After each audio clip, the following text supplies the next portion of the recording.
இனிய காலை வணக்கம் அனைவருக்கும். இன்று ஆடி மாதத்தோட கடைசி நாளுங்கிறதுனால என்னோட பகுதியில் ஒரே இந்த மைக் செட்டெல்லாம் போட்டுக்கிட்டு ஒரே அம்மன் பாட்டாக போட்டுக்கிட்டு கோயிலில் ஏரியாவில் ஒருத்தர் ஃபோனில் கூட பேச முடியாத அளவுக்கு டார்ச்சர். சரி, இது என்னுடைய பகுதி மட்டுமா? உங்கள் பகுதிகளில் கூட இருக்கலாம். பொதுவாகவே இந்த மாதிரியான சத்தங்களை வைத்து ஹை டெசிபல் சவுண்டில் இப்படியெல்லாம் அந்த கோயிலில் ஸ்பீக்கர் அந்த ஏரியா முழுக்க வச்சு கண்ணாத்தா அந்த அத்தா இந்த அத்தான்னு சொல்லிட்டு ஒரு பாடல்களை ஒழிச்சிக்கிட்டு வெறித்தனமாக இவர்களெல்லாம் செய்வது சரியாக தவறா? என்ன பொறுத்த வரைக்கும் சார் தவறு சார். நீங்கள் எங்கேயாவது கிறிஸ்டியானிக்கிலேயோ ஒரு இஸ்லாம்லேயோ இந்த மாதிரியான அட்ராசிட்டியில் நீங்கள் பார்த்துக்கவே முடியாது. அவன் இறைவனை வணங்குவதை கூட ரொம்ப ரொம்ப சாஃப்ட் நேச்சரில் அமைதியாக ஆரவாரம் இல்லாமல் வணங்குவான். நீங்கள் பாருங்கள், பார்த்துட்டு ரம்ஜான் கூட பாருங்கள், அவங்க அவ்வளோ சாஃப்ட் நேச்சராக இருக்கும். நான் இந்து மதத்தை எதிர்த்து இதை பேசலை.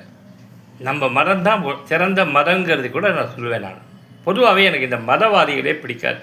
மதம் எல்லாம் ஒன்று, மனித இனத்தில் ஆண் ஜாதி பெண் ஜாதி இதுதான் எனக்கு பிடிச்சது. எதுக்காக இதை பண்ணுறேன்னா, நம்ம இந்து கோயில்கள்ன்ற பேரில் ஏரியாவில் இருக்கிற கோயிலில் இருக்கிற இவங்கெல்லாம் இப்படி அடுத்தவங்களை டிஸ்டர்ப் பண்ணிக்கிட்டு குழந்தைங்கள்கிட்ட வீட்டை வயசான நோயாளிகள் இருப்பாங்க, சவுண்டு அப்படி ஸ்பீக்கர் அது ஆடி மாதமாக இருக்கட்டும், டெய்லி கோவிலேருந்து வர்ற சவுண்டு இருக்குது பாருங்கள். மைக் ஸ்பீக்கரை வச்சுக்கிட்டு கத்திக்கிட்டு அமக்கலம் பண்ணிக்கிட்டு திருவிழான்ற பேரில் ஆரவாரத்தையும் இதை இன்றைக்கி நான் வன்மையாக கண்டிக்கணும்னு நான் ஆசைப்பட்டேன். ஏன்னா காலையிலேருந்து இப்போ தான் 10 நிமிஷத்துக்கு முன்னாடி தாங்க அடங்கிச்சு. ஒரு வேளை இப்போ தான் ஆடி முடியுதா என்னன்னு தெரியலை, இப்போ தான் அடங்கிச்சு ஒரு 10 நிமிஷம். அது வரைக்கும் என்னால் வீடியோ எடுக்க முடியல, வீட்டுக்குள்ளேயே உட்கார முடியல. அப்படி ஒரு சவுண்ட், தெரு முழுக்க ரோடு முழுக்க. மதமும் மார்க்கங்களும் இறைவன் மீது நீங்கள் செலுத்துகின்ற அன்பும் எப்படி இருக்கணும்னா, உங்கள் உள்ளில் தான் இறைவன் இருக்கிறான். ஆனால் தான் கடவுள் அப்படின்னு பேர் வந்தது. கடவுளுங்கிறதுக்கு விளக்கம் டெஃபினேஷன் கடவுள், உன்னுடைய உள்ளில் போய் அங்கே இறைவனை காணலாம். இதையே ஃபஸ்ட்டு இந்துவில் இருக்கிற எவனுமே புரிஞ்சுக்கிறது இல்லை.